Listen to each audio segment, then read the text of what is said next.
نحمده ونصلي ونسلم على سيدنا ومولانا محمد رسوله النبي الأمين المكين الحنين الكريم الرؤوف الرحيم. أما بعد، فأعوذ بالله من الشيطان الرجيم. بسم الله الرحمن الرحيم. سبحان الذي أسرى بعبده ليلا. صدق اللہ مولانا العظیم. یہ آپ نے ابھی نعتیں سنی اور عارفانہ کلام سنا. اس میں دو باتوں کا ذکر آپ نے بار بار سنا، ایک شام کا ایک رات کا. میاں محمد صاحب کے کلام میں کہ رات پوے تھے بے دردان، سکھ دی نیندر آوے، درد مندانو تانگ سجن دی، ستیا آن جگا. درد مندانو تانگ سجن دی، ستیا آن جگاوے. یہ جو دوسرا مصرع ہے، یہ معراج کی رات یہی کچھ ہوا تھا. درد مندانو تانگ سجن دی، ستیا آن جگہ ہے. اولیاء کرام کے نزدیک اور عرفاء کرام کے نزدیک یہ جو لفظ ہے لیلا، رات کا ذکر ہے جو سفر معراج میں، تو اولیاء کرام یہ سمجھتے ہیں کہ یہ اشارہ محبت ہے. رات محبت کا استعارہ ہے، محبت کا استعارہ ہے. دن کی روشنی میں انسان بہت کچھ دیکھتا ہے، کام کاج کرتا ہے، محنت مشقت کرتا ہے، جو کچھ دیکھتا ہے اس کا دھیان بھی ہوتا ہے. تو رات کیا ہے؟ جب سورج چھپتا ہے تو اندھیرے کے پردوں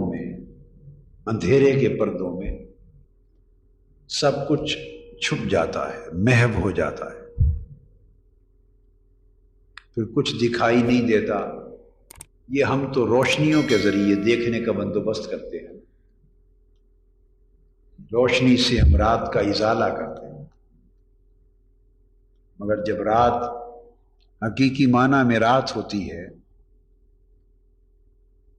تو پھر وہ اندھیرے ہر شے کو اپنے پردوں میں چھپا دیتے، اور پھر انسان جس چیز کو دن میں دیکھتا ہے اس کے ساتھ دیکھنے کا ایک تعلق ہوتا ہے، اس کو پہچانتا ہے، اس کو جانتا ہے، اس کا تصور ذہن میں لاتا ہے، اس کا خیال آتا ہے، اس سے کوئی معاملہ ہوتا ہے. دیکھنے سے ساری شناسائی اور تعلق پیدا ہوتا ہے. رات جب چھا جاتی ہے، اندھیرے کے پردوں میں جب سب کچھ چھپا دیا جاتا ہے، تو جب کوئی چیز دنیا کی نظر نہیں آتی سو کسی سے کوئی تعلق اور واسطہ بھی نہیں رہتا. اندھیروں کے پردے اس بندے کو ہر شے سے چھپا دیتے ہیں اور ہر شے کو اس بندے سے چھپا دیتے ہیں. یہ ہے رات پوے. تو رات پہ گئی، اندھیرا چھا گیا اور لوگ سو گئے اور ہر چیز محو ہو گئی.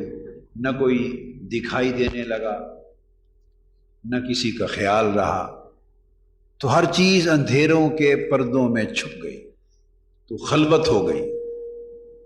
کیا خلوت ہو؟ کسی نے کیا خوب کہا ہے، ہر تمنا، میں نے کہا نا جیسے کہ جب اندھیرا چھا گیا تو ہر چیز جاتی رہی. ہر تمنا دل سے رخصت ہو گئی، ہر تمنا دل سے رخصت ہو گئی. اب تو آجا، اب تو خلوت ہو گئی. یعنی تمنا بھی جب رہتی ہے تو خلوت نہیں ہوتی. خلوت کا مطلب یہ ہے کہ کوئی بھی اور نہ رہے، کوئی اور نہ رہے، اور یہ کیفیت رات کی شکل میں بندے کو نصیب ہوتی۔ اور پھر رات کا ایک اور خوبی، جہاں ہر ایک سے خلوت ہو گئی، اب تو آ جا، اب تو خلوت ہو گئی، تو جہاں رات ہر ایک سے جدائی کی بات کرتی ہے، وہاں رات محبوب سے ملاقات کا اشارہ دیتی، محبوب سے ملاقات کا اشارہ دیتی ہے، محبوب سے ہم کلامی کا اشارہ دیتی ہے۔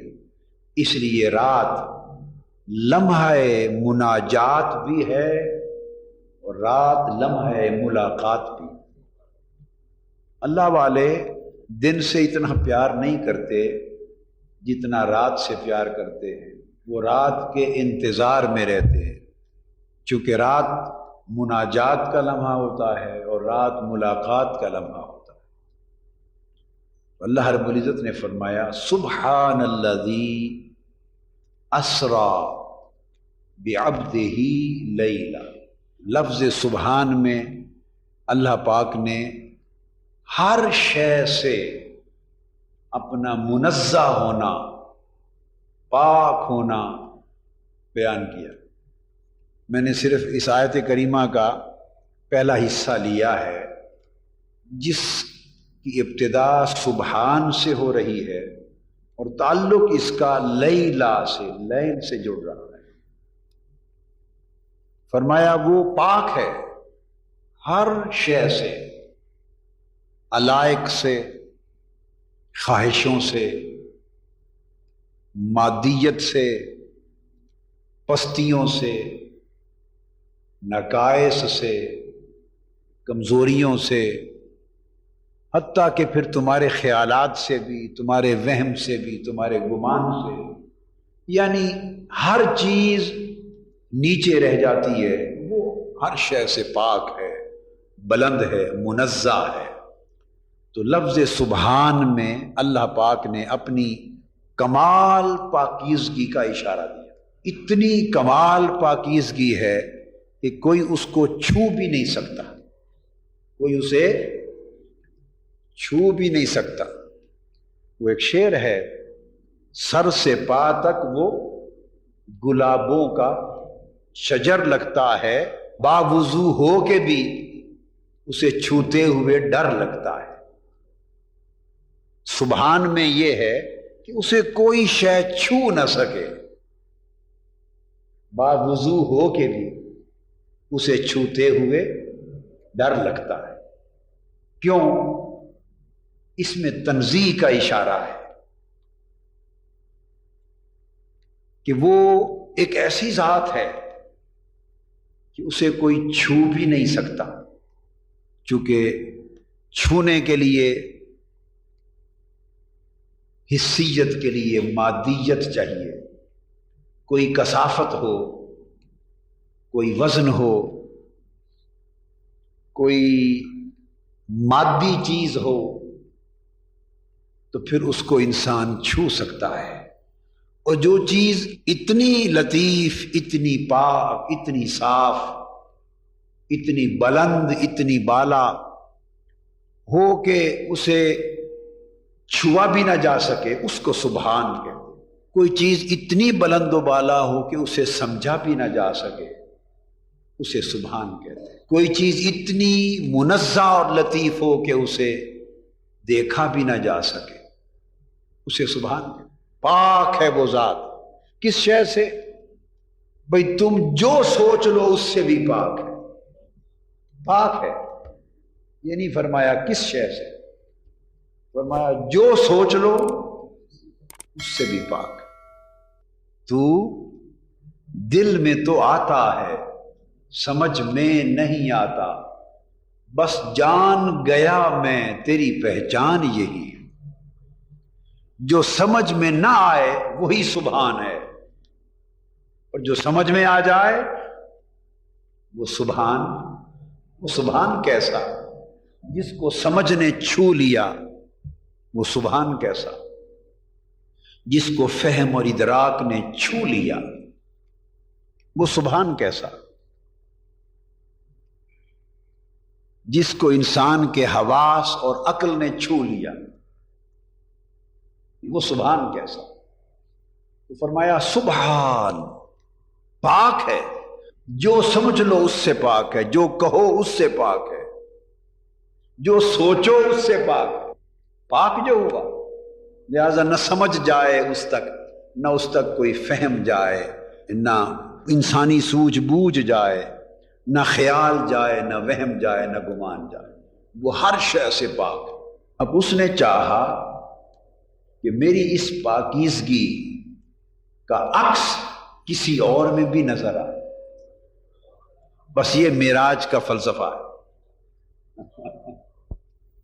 میں جو سبحان ہوں، میں جو، تو مجھے تو چھو بھی کوئی نہیں سکتا، جان یعنی جو انسان کی سوجھ بوجھ ہے اور جان پہچان ہے وہ بھی نہیں چھو سکتی، تو پھر میرے سبحان ہونے کا پتہ کس کو کیا چلے گا؟ کیا پتہ چلے گا بھئی کوئی سبحان ہے؟ چلو بس میں خیال میں نہیں تھا، ابھی سبحان کی بات چھیڑی تو موضوع اور مضمون آ گیا۔ مضمون اس بارگاہ سبحان سے آ گیا، یعنی آج کی خیرات مل گئی بے کیا دینا، یہ سبحان ہے۔ کیا یہ سبحان ہے کہ ہماری سمجھ میں کچھ نہیں تھا، سمجھ میں، کیونکہ سمجھ اس کو چھو بھی نہیں سکتی، اس نے تھوڑی سی تجلی کر دی، تو سبحان اس نے سوچا۔ وہ ایک اردو یا پنجابی میں کہتے ہیں سوئے ہوئے بچے کا کسی نے منہ چوما، کیا؟ تو وہ لوگ کہتے ہیں کہ نہ بچے نے دیکھا نہ ماں نے دیکھا، تو کیا پتا بھئی اس کو چوما ہے، اس کو پیار کیا ہے۔ اس کے کہتے ہیں جنگل میں مور ناچا، کس نے دیکھا؟ یہ بلا تشبیہ، تشبیہ نہیں ہوتی، مثالیں نہیں ہوتی، یہ تو صرف ایک نقطہ سمجھانے کے لیے یوں ہی دائیں بائیں سے کوئی بات آ جاتی ہے تو بتا دیتا ہوں تاکہ نقطہ جلدی سمجھ میں آ جائے۔ تو مقصد کیا ہے کہ حسن بڑی عظیم شے ہے، بہت اونچی شے ہے، مگر وہ چاہتا ہے کہ مجھے کوئی جانے بھی تو صحیح، مجھے اگر کسی حسن کو کسی نے جانا ہی نہ تو کیا خبر کون کتنا حسین تھا، تو جب اس کے حسن کو، اس کا حسن سبحان کے درجے پر پہنچ گیا، اب نہ کوئی دیکھ سکے، نہ کوئی خوشبو سونگھ سکے، نہ کوئی جان سکے، نہ کوئی پہچان سکے، نہ کوئی چھو سکے، تو کیا پتا وہ سبحان کتنا حسین ہے؟ کس کو پتا ہے؟ بولیے بھئی، پتا چلنے کے لیے کوئی دیکھنا ضروری ہے، جاننا ضروری ہے، کبھی جھلک ہی دیکھی ہو، کبھی کوئی مہک ہی سونگھی ہو، کوئی خوشبو دیکھی ہو، کبھی کوئی پاس سے گزرا ہو، کبھی نقاب پلٹا ہو، کبھی کوئی قریب بیٹھا ہو، بھئی کچھ تو ہوا ہو تو پتا چلے کہ ہاں یہ حسن ہے۔ اس نے فرمایا ہنسی ہوں مگر میرا حسن سبحان ہے، تمہارے دیکھنے سے بھی پاک ہے، تمہارے سمجھنے سے بھی پاک ہے، تمہارے چھونے سے بھی پاک ہے، تو ہر شے سے بلند ہے۔ تو پھر سبحان کو خود خیال آیا کہ میں سبحان تو ہو گیا، تو کسی کو تو پتہ ہی کوئی نہیں۔ جن لوگوں کو، یہ جو میری مخلوق ہے، میرے بندے ہیں، انہیں اب کیا پتا کہ کوئی سبحان ہے، اور سبحان کیسا ہوتا ہے، اور سبحان کے حسن کا رنگ کیا ہے، اور سبحان کے جمال کی کیفیت کیا ہے، اور سبحان کی جو شان سبحان ہے اس کے نظارے کیسے، کسی کو کیا پتا۔ اس نے فرمایا سبحان الذی، پاک ہے وہ، اور لفظ فرمایا الذی۔ الذی ایک ایسا اشارہ ہے کہ اس میں غیبوبت ہے، غیاب ہے۔ الذی وہ، الذی کا معنی کیا ہے؟ وہ. تو جیسا سبحان ویسا وہ. اب وہ سے کیا پتہ چلے کون؟ میں نے کہا وہ، کسی کے سمجھ آئی ہے کون؟ بولیے نا. وہ کون؟ تو نہ سبحان سے کچھ کسی کو پتا چلا کہ کیسا ہے، نہ وہ سے خبر ہوئی کہ کون ہے. اب سمجھے نا بات. تو اس نے چاہا کہ کوئی سبحان کا عکس بھی کسی میں آئے، اس کی خبر بھی کسی کو ہو. اس نے فرمایا تو پھر پاک ہے وہ، یہاں تک تو کسی کو کوئی خبر، پاک ہے وہ، یہاں تک کسی کو کوئی خبر نہیں تھی، اندازہ نہیں تھا. اس نے پھر رات کو منتخب کیا. کیا؟ رات کو منتخب کیا. اس لیے کہ اگر سبحان میں غیاب ہے، الذی وہ میں غیاب ہے، یعنی پتہ نہیں کسی کو چل رہا، تو پھر جو اس سبحان کا نظارہ جس میں پیدا کرنا چاہتا ہے، اس کے لیے بھی اس لمحے کو چنا جائے کہ اس میں بھی پردہ رہے، کسی کو پتہ نہ چلے. تو سبحان الذی، پاک ہے وہ ذات. کیا؟ اسرا، جو لے گئی. کیا؟ جو لے گئی. اب اسرا کا معنی ہے نکال کے لے گیا. کیا؟ نکال کے لے گیا. تو کہیں کوئی تھا، کہیں کوئی تھا، تو وہاں سے نکال کے لے گیا. تو جہاں سے نکالا اس جگہ سے وہ منزہ ہو گیا. اس پوری آیت میں نکال کے لے جانے کا ذکر ہے، واپس پلٹ کر آنے کا ذکر نہیں. بس اس میں تنزیہ کا ذکر ہے. کیوں؟ کہ اس کا عنوان سبحان ہے. اس کا عنوان سبحان.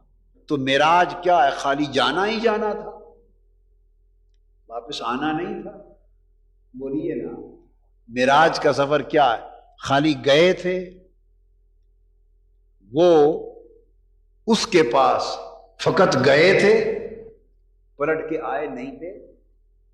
تو کبھی ایسا بھی واقعہ آپ نے سنا جس میں جانا بھی ہو، آنا بھی ہو، اور پورا مضمون بیان ہو جائے اور جانے کا ذکر ہو اور پلٹ کے آنے کی بات ہی نہ ہو؟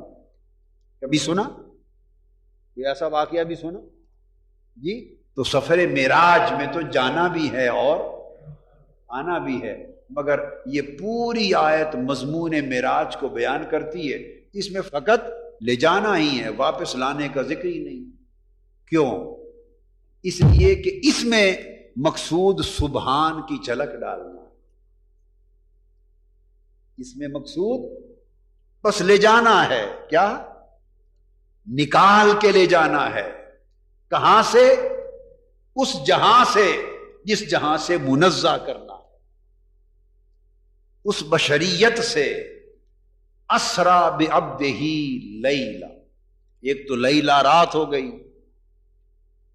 ایک تو لیلا رات ہو گئی، اور ایک جو میں نے پردے بتائے نا، اندھیرے کے پردے. تو جو اندھیرے کے پردے ہیں یہ انسان کی بشریت اور انسان کا بدن ہے. انسان کی بشریت، انسان کی مادیت اور انسان کا بدن. اور یہ ایک جسم ہے تو یہ بھی ایک لیل ہے، رات ہے. اور اس کو پھیلا دیں تو مادی کائنات بن جائے تو یہ بھی ایک رات ہے. تو فرمایا پاک ہے وہ ذات، اسرا بعبدہ، جو لے گئی اپنے بندے کو. تو جیسے اس نے اپنا نام نہیں بتایا کسی کو، وہ اس لیے جس کو چنا اور لے گیا اس کا بھی نام نہیں بتایا کسی کو، اپنے بندے کو. وہ کون تھا، یہ کون تھا، یہ ساری غیاب میں بات اس لیے کی تاکہ یہ اتنا راز ہے کہ اس کے اپنے بندے کی بات ہے تو جو اس کے اپنے ہوں گے ان پہ راز کھل جائے گا، جو اپنے نہیں ہوں گے وہ تلاش میں سرگرداں رہیں گے۔ تو فرمایا پاک ہے وہ ذات جو لے گئی اپنے بندے کو، نکال کے لے گئی، کہاں سے؟ لیلن، رات کے پردوں میں سے، رات کے یعنی اس جسم کے پردوں سے نکال کے لے گئی، مادی پردوں میں سے نکال کے لے گئی، بشری پردوں میں سے نکال کے لے گئی، اور اس میں علائق ہیں بدن کے، اس میں خواہشیں ہیں، اس میں جسم ہے، خواہشیں ہیں، علائق ہیں، اس میں مختلف قسموں کی طلبیں ہیں، اس میں مختلف قسموں کی ضرورتیں ہیں، اور وہی ضرورتیں انسان کی کمزوریاں بن جاتی ہیں، وہی کمزوریاں بن جاتی ہیں۔ تو چونکہ محبوب میں سبحان کی جھلک پیدا کرنی تھی تو فرمایا پاک ہے وہ ذات جو لے گئی اپنے خاص بندے کو ان علائق بدنی اور علائق دنیا کی اس ساری اندھیری رات سے نکال کے لے گئی، نکال کے لے گئی۔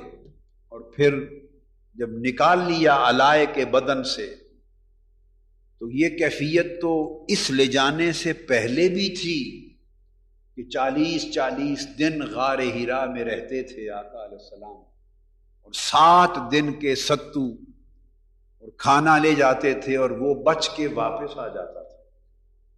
تو 40 دن تو کھائے پیے بغیر پہلے بھی گزار کے آ جاتے تھے۔ تو یہ تو کیفیت اسرا بعبدہی سے پہلے بھی تھی۔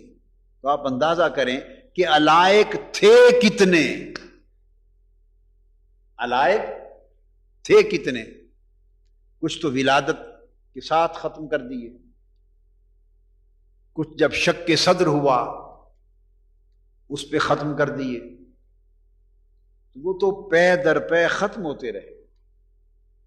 تو علائق کا تو عالم یہ تھا کہ اگر 40 دن تھوڑے سے ستو یا تھوڑی سی روکھی روٹی بھی کھائے بغیر اگر جسم کا کچھ نہ بگڑے تو اس جسم کے علائق کیا ہوں گے؟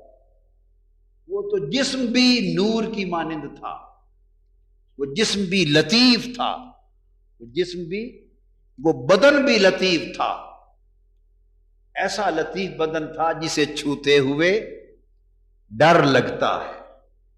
وہ تو علائق سے پہلے ہی پاک تھا، وہ تو ایسا بدن تھا کہ اس کا تو سایہ بھی نہیں تھا، اس کا تو سایہ بھی نہیں تھا، اس لیے کہ اس بدن میں کوئی کثافت ہو تو سایہ بنے، کثافت ہو تو بھئی یہ جو سایہ بنتا ہے یہ کیا ہوتا ہے؟ سایہ کوئی چیز نہیں ہے، جسم کی کثافت اور مادیت ہوتی ہے، ایک پردہ ہوتا ہے، کثافت ہے، مادیت ہے۔ روشنی جب پڑتی ہے تو وہ جسم کی کثافت اس روشنی کو اپنے اندر سے گزرنے سے روک دیتی، تو ارد گرد چونکہ خالی ہوتا ہے وہاں سے روشنی گزر جاتی ہے، اور وہ کثافت والا بدن روشنی کو روک دیتا ہے، تو سر سے پاؤں تک جتنے حصے کو روشنی سے وہ روکتا ہے وہ اندھیرا بن جاتا ہے۔ اس اندھیرے کو سایہ کہتے ہیں، اندھیرے کو سایہ کہتے ہیں۔ اور اگر کوئی چیز شفاف ہو، ٹرانسپیرنٹ ہو، اتنی لطیف ہو، شفاف ہو کہ روشنی اسی طرح گزر جائے جیسے ہوا اور فضا سے گزرتی رہتی ہے، تو پھر اس کا سایہ بولیے نہیں ہوتا، نہیں پڑتا سایہ۔ تو کثافت کا نام سایہ ہے۔ کیا؟ تو حضور علیہ الصلوۃ والسلام کا بدن جس کو علائق سے پاک کرنا ہے وہ تو پہلے ہی ایسا تھا کہ جس میں کثافت نام کی نہیں تھی اور روشنی گزر جاتی تھی، اور وہ تو بدن ہو کے بھی روشنی سے لطیف تر تھا۔ اور اسی کثافت کی وجہ سے جب پسینہ آتا ہے تو پسینے سے بدبو ہوتی ہے، اسمیل آتی ہے، تو وہ بدن تو علائق سے پہلے ہی اتنا پاک اور لطیف تھا کہ پسینہ اس بدن کو بھی آتا تھا مگر اس سے تو ہوائیں اور فضائیں معطر ہو جاتی تھی۔ تو وہ بدن اتنا لطیف تھا کہ یہ جو مکھیاں ہوتی ہیں وہ بھی قریب نہیں آتی تھی بیٹھنے کے لیے کہ نہیں یہ بدن ایسا نہیں کہ ان پہ بیٹھا جائے۔ ہر جگہ بیٹھتی تھی مگر اس بدن پہ بیٹھنے اور چھونے کی ضرورت نہیں کرتی تھی۔ بھئی اتنی سمجھ تو مکھیوں کو بھی تھی، جو مکھیاں ہوتی ہیں وہ بھی قریب نہیں آتی تھی بیٹھنے کے لیے کہ نہیں یہ بدن ایسا نہیں کہ ان پہ بیٹھا جائے۔ ہر جگہ بیٹھتی تھی مگر اس بدن پہ بیٹھنے اور چھونے کی ضرورت نہیں کرتی تھی۔ بھئی اتنی سمجھ تو مکھیوں کو بھی تھی، اور وہ سمجھ آج کے انسانوں کو بھی نہیں ہے۔ اتنی سمجھ تو اس دور کی مکھیوں کو بھی تھی کہ یہ بدن عام بدن نہیں ہے، یہ بدن عام بدن نہیں ہے، اس کو نہیں چھونا، اس کو نہیں چھونا۔ تو ہوائیں فضائیں معطر ہو جاتی تھیں، سایہ بدن کا پڑتا نہیں تھا، خوشبو اور مہک آتی رہتی تھی۔ تو بدن جس کو علائق سے، جس علائق والے بدن سے نکال کر سبحان کرنا ہے، اس میں تو علائق پہلے نہیں ہے، اور ایک بشری تقاضا اور انسانی زندگی کا جو پروسیس ہے، تقاضا ہے، اس کے تحت جو فضلات طیبات آتے تھے وہ پاک اور صاف آ جاتے تھے، اور وہ زمین پہ نہیں رہتے تھے۔ جو ہی فضلات طیبات آتے تو زمین کھول کے ان کو نگل جاتی اور وہاں خوشبو آتی، وہاں سے خوشبو آتی۔ تو نہ اس بدن کے فضلات تھے عام فضلات کی طرح، نہ اس بدن کا پسینہ پسینوں کی طرح، نہ اس بدن کی کثافت۔ تو اس بدن میں تو علائق تھے ہی نہیں، علائق تھے ہی نہیں، تو پھر لیلا کیسے، وہ رات کیسی؟ آپ سمجھ گئے؟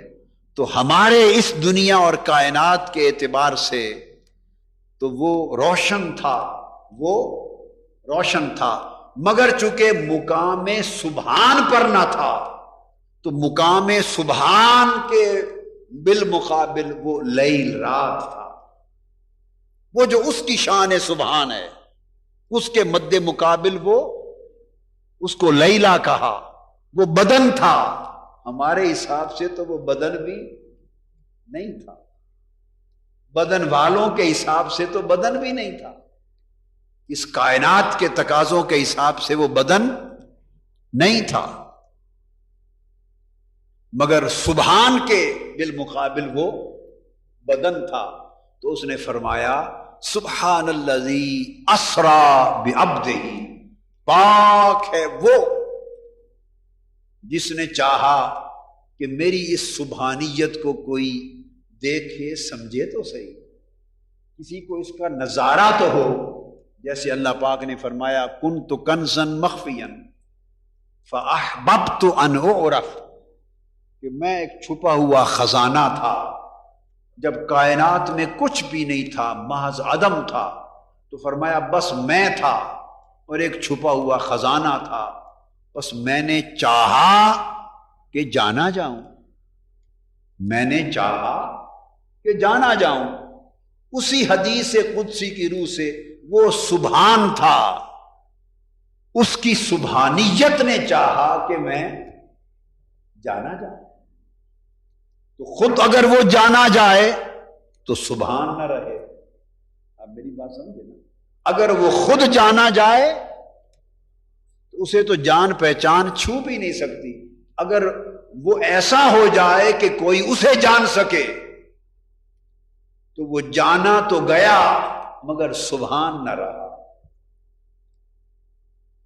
اگر سبحان ہے تو جانا نہیں جا سکتا، تو سبحان نے چاہا کہ میں جانا بھی تو جاؤں، اب خود تو نہیں جانا جا سکتا، تو فرمایا کہ میں نے کسی کو چنا، اپنے بندہ خاص کو، محبوب کو چنا، دنیا کے اعتبار سے چنا اس کو، اور اس کے اندر دو خوبیاں جمع کر دی، دو خوبیاں جمع کر دی، اس کو برزخ بنا دیا، اس کو برزخ بنا دیا کہ ادھر اس کو بدن دے دیا، ادھر اس کو بدن دے دیا جسے جانا جا سکے، جسے دیکھا جا سکے، ادھر اس کو ایک ہستی دے دی، ایک شخصیت دے دی، ایک وجود دے دیا، ایک ایسی ذات بشریت کے لبادے میں ایک ایسی بنا دی جسے جانا جا سکے، جسے دیکھا جا سکے، جسے سمجھا جا سکے۔ تو اس طرف دنیا والوں کے لیے اسے ایک جاننے کے قابل ہستی بنا دیا، اور وہ جو میں چاہتا تھا کہ مجھے جانا جا سکے، تو ادھر سبحان کا جلوہ معراج کی رات کے اندھیروں میں قاب قوسین او ادنا کے مقام پر بیٹھا کر، مکان و لا مکان ہر شے پیچھے چھوڑ کر، جبرائیل و میکائیل کو پیچھے چھوڑ کر، خلق و امر کو پیچھے چھوڑ کر، دنا اور تدلہ کو پیچھے چھوڑ کر، او ادنا پر بٹھا کر، جب اور کچھ نہ رہا، ایک سبحان تھا اور ایک وہ تھا جس میں سبحان کا جلوہ اتارنا تھا، ہر شے ہٹا کر فرمایا ما زاغ البصر وما طغى، سب پردے ہٹا دیے، سبحان جلوہ گر ہوا، اور جس ذات میں جلوہ گر ہوا وہ ذات پلٹی تو سبحان کا نقش بن چکا تھا، سبحان کا عکس بن چکا تھا، سبحان کا نظارہ ہو گیا تھا۔ اب سبحان کو کوئی دیکھ نہ سکتا تھا، مگر وہ سبحان کا نظارہ منظر بن کر جب پلٹا تو وہ فرشتے، کون؟ وہ فرشتے جو اس کی تجلیات کو دیکھا کرتے تھے، اس کے انوار کو دیکھا کرتے تھے، اور جو اس کا کلام سنتے تھے، اس کے امر سنتے تھے، اس کے امر کی تدبیر کرتے تھے، نوکری کرتے تھے، حکم بجا لاتے تھے، اور آرزو میں رہتے تھے کہ تیری بات سنتے ہیں، کبھی تجھے دیکھے تو صحیح کہ تو ہے کون، تیرا کلام سنتے ہیں، کبھی تجھے تک بھی تو سکے، تیرا حکم مانتے ہیں حاکم، مگر آج تک دیکھا نہیں کہ حکم دینے والا تو ہے کون، تیری نوکری کرتے رہتے ہیں، مدبرات الامر ہیں، مگر معلوم نہیں کہ امر دینے والا ہے کون۔ اس نے کہا اگر تمہیں معلوم ہو جائے تو میں سبحان نہ رہوں۔ آج ساری مخلوق کی چاہت کو پورا کر دیتے ہیں، آج ان پردوں میں ایک کو ایسا چنا ہے، اور پہلے علائق کیوں نہ رکھے، علائق ہوتے تو اس میں سبحان کا نظارہ کیسے آتا، اسے سبحان کا منظر و مظہر بنانے کے لیے بدن بھی تو ایسا چاہیے تھا جو بدن ہو بھی اور نہ بھی ہو، جو دیکھنے کو بدن ہو، دیکھنے کو بدن ہو اور حقیقت میں بدن نہ ہو، جو بدن ہو بھی، دیکھا جائے تو بدن لگے اور چھوا جائے ہائے ہائے ہائے تو نہ لگے، تو ایسے کو چنا تاکہ اس میں سبحان کا نقش آ سکے۔ تو اللہ پاک نے فرمایا سبحان الذی اسرا بعبدہ لیلا، پاک ہے وہ ذات جو اپنے خاص بندے کو نکال کے لے گئی راتوں رات، تاکہ بے درد سوتے رہ جائیں، بے درد سوتے رہ جائیں، اور درد مندوں کو بلا لیا، راتوں رات لے گئی، اور جب نکال کے لے گئی اسرا بعبدہ لیلا، تو پھر لے گئی تو اللہ پاک نے بلا حجاب اپنی شان سبحانیت کا مظہر بنا دیا، اپنی تجلیات ذات اور تجلیات صفات کا مظہر بنا دیا۔ تو اس لیے کیونکہ اس آیت کریمہ میں تو سبحان کا مظہر بنانا تھا، اس لیے صرف لے جانے کی بات کی، کیا لے جانے کی بات کی اور پلٹ کے آنے کی بات نہ کی۔ جو دینا تھا دے دیا، جو بنانا تھا بنا دیا، جو کرنا تھا کر دیا، جو بنانا تھا بنا دیا، جو کچھ جلوہ اس میں اتارنا تھا اتار۔ فَأَوْحَىٰ إِلَىٰ عَبْدِهِ مَا أَوْحَىٰ۔ آپ پھر آگے جب سارا کچھ دے دیا، اب جو سورہ نجم آئی اس میں پلٹانے کی بات، یہاں لے جا کے سب کچھ دے دیا، جلوے اتار دیے، اور جب جلوے اتار دیے، دیکھو نا مثال کے طور پہ آپ نے خود کبھی، اگر اللہ نے آپ کو بڑا حسین بنایا ہو، آپ میں سے کسی کو بڑا حسین و جمیل، اتنا حسین و جمیل کہ آپ تصور بھی نہ کر سکیں، آپ میں سے کوئی ایسا ہو اور چشم تصور بھی گمان نہ کر سکے، مگر آپ نے تو اپنے آپ کو تو انسان نہیں دیکھ سکتا. یہ بھی بلا تشبیہ اور بلا مثال بات کر رہا ہوں، صرف ایک نکتہ سمجھانے کے لیے. اپنے آپ کو تو اللہ پاک تو کسی چیز کے نہ کر سکنے سے بھی پاک ہے، اس کی قدرت سے کچھ بعید، مگر سمجھا رہا ہوں تو اپنے آپ کو تو نہیں دیکھتا.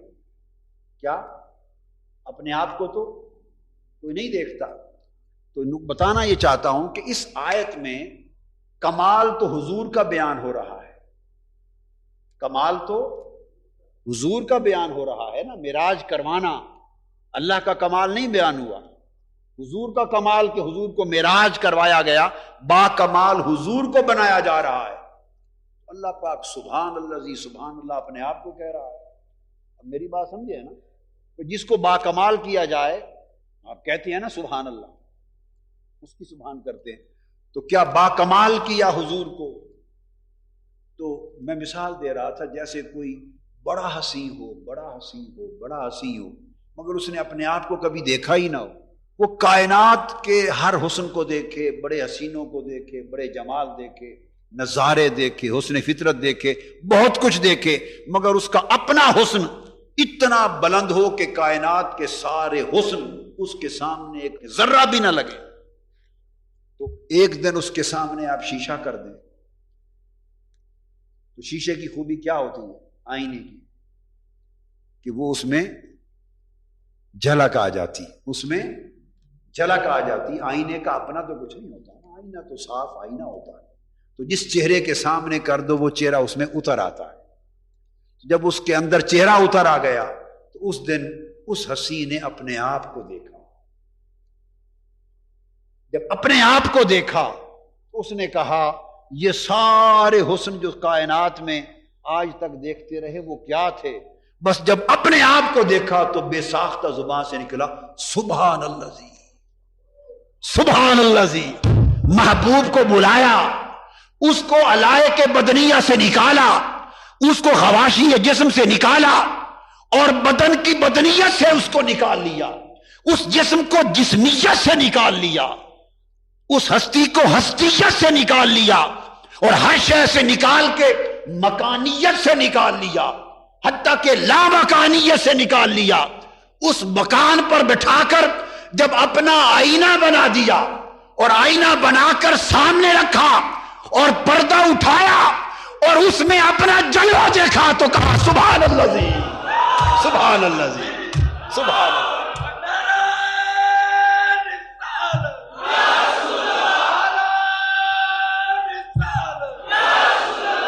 دیکھو نا، آپ اور ہم تو کہیں سبحان اللہ، آپ اور ہم کہیں سبحان اللہ تو بات سمجھ میں آتی ہے. وہ خود کو سبحان اللہ کہہ رہا ہے. اللہ، آپ بات نہیں سمجھیں. بھائی ہم کہیں، کوئی بڑا ہنسی دیکھ کر، کوئی بڑا جمیل کمال دیکھ کر کہیں سبحان اللہ، اس کی بڑائی بیان کریں تو سمجھ میں آتی ہے نا. مگر دوستو، یہ وہ مقام ہے جہاں وہ بے ساختہ کہہ رہا ہے سبحان اللہ، اپنے آپ کو کہہ رہا ہے سبحان اللہ. اس نے اور تو کبھی نہ کہا، وہ تو اول سے تھا آخر تک ہے، تو اپنے آپ کو کہہ رہا ہے سبحان اللہ. کب کہا؟ اس رات کہا. آئے ہائے ہائے، کب کہا؟ اس رات کہا. اسرا بعبدی لیلا، جب اس محبوب کو چنا اور مکان و لا مکان سے اوپر اس کو اپنا آئینہ بنایا اور پردے اٹھا دیے اور اس کے اندر اپنے حسن کے جلوے کو اتارا. جب اس کا جلوہ حسن اس آئینہ چہرہ مصطفیٰ میں چمک اٹھا تو مصطفیٰ کو تک کر بول اٹھا سبحان اللہ. اب مجھے تو آج تک یہ سمجھ نہیں آئی کہ سبحان اللہ زی اس کی تعریف ہے یا اس کی تعریف ہے. پتہ نہیں کس کی تعریف، سمجھ نہیں آئی مجھے. یہ تعریف کس کی ہے مولا؟ یہ تو اپنے آپ کو جو کہہ رہا ہے سبحان اللہ، کیا دیکھ کر فرمایا سبحان اللہ؟ کس کی تعریف کی؟ تو اپنے آپ کی یا آئینے کی؟ اور پھر ایسی اس کو ایسا بنا دیا، اس کو ایسا بنا دیا کہ جب لے گئے تو اس کے بیان کا عنوان رکھا سبحان اللہ، اور جب اس کو سبحان اللہ بنا کر رخصت کیا، کیا رخصت کیا، تو فرمایا ون نجم، قسم ہے تیرے حسن کی. آئے قسم ہے تیری چمک دمک کی. ون نجم، قسم ہے اس ستارے کی. لوگوں دیکھو کیسا لگتا ہے، لوگوں دیکھو. پہلے بنا کے سبحان اللہ فرما دیا، اور جب اتارا تو بھیجتے ہوئے فرمایا ون نجم، قسم ہے تیری سونیا. بس وما علینا الا